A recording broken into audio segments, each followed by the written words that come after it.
नमस्ते, म चाहिँ अहिले अमेरिका रेड क्रसमा चाहिँ ब्लड डोनेसन दिँदै गरेको अवस्था हो। यो मेरो फर्स्ट टाइम हो।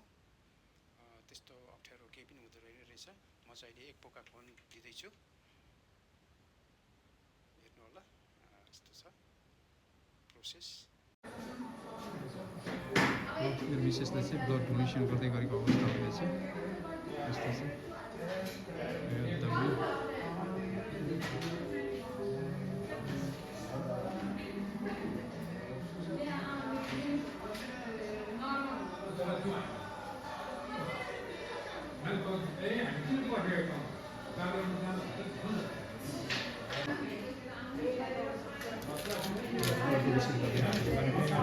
For a few days, we just call this number right here.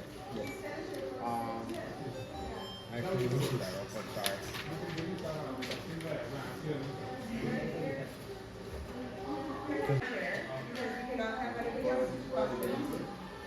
हाम्रो चाहिँ डोनेसन भइरहेको छ।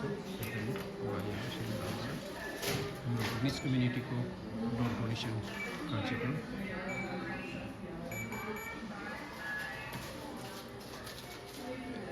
यहाँ बस्नु भएको छ ठुलो भाइ,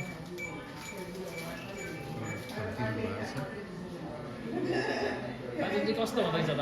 एकदम यो सुरु भएकै थिएन कि। तपाईँले कतिचोटि गर्नु पर्छ? यो मेरो थर्ड टाइम हो। रिल्याक्स त रमाइलो छ। भर्खरै तपाईँको चाहिँ कतिचोटि हो? पोहोर मलाई थाहा छ होइन, फर्स्ट टाइम जिरियामा गर्दाखेरि के गरौँ भन्दै म त्यतिखेर त डराएँ, धेरै डराएँ नि। हजुर।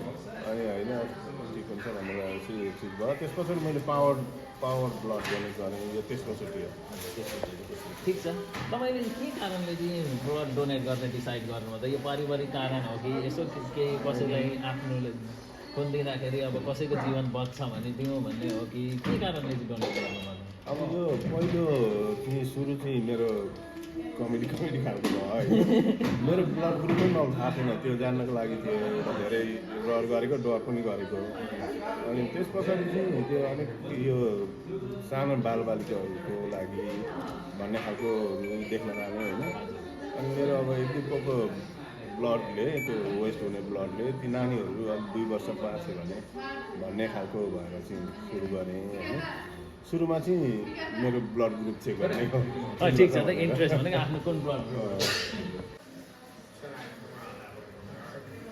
विकास भाइले चाहिँ यहाँनिर डोनेसन दिँदै गरेको अवस्था हो।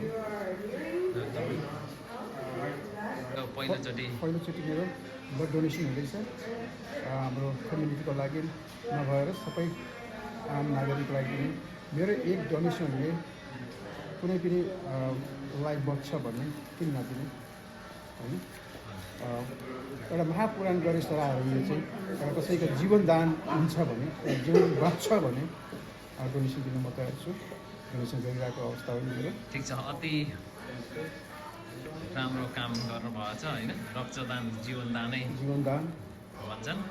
अनि रक्तले कसैको जीवन बाँच्छ भने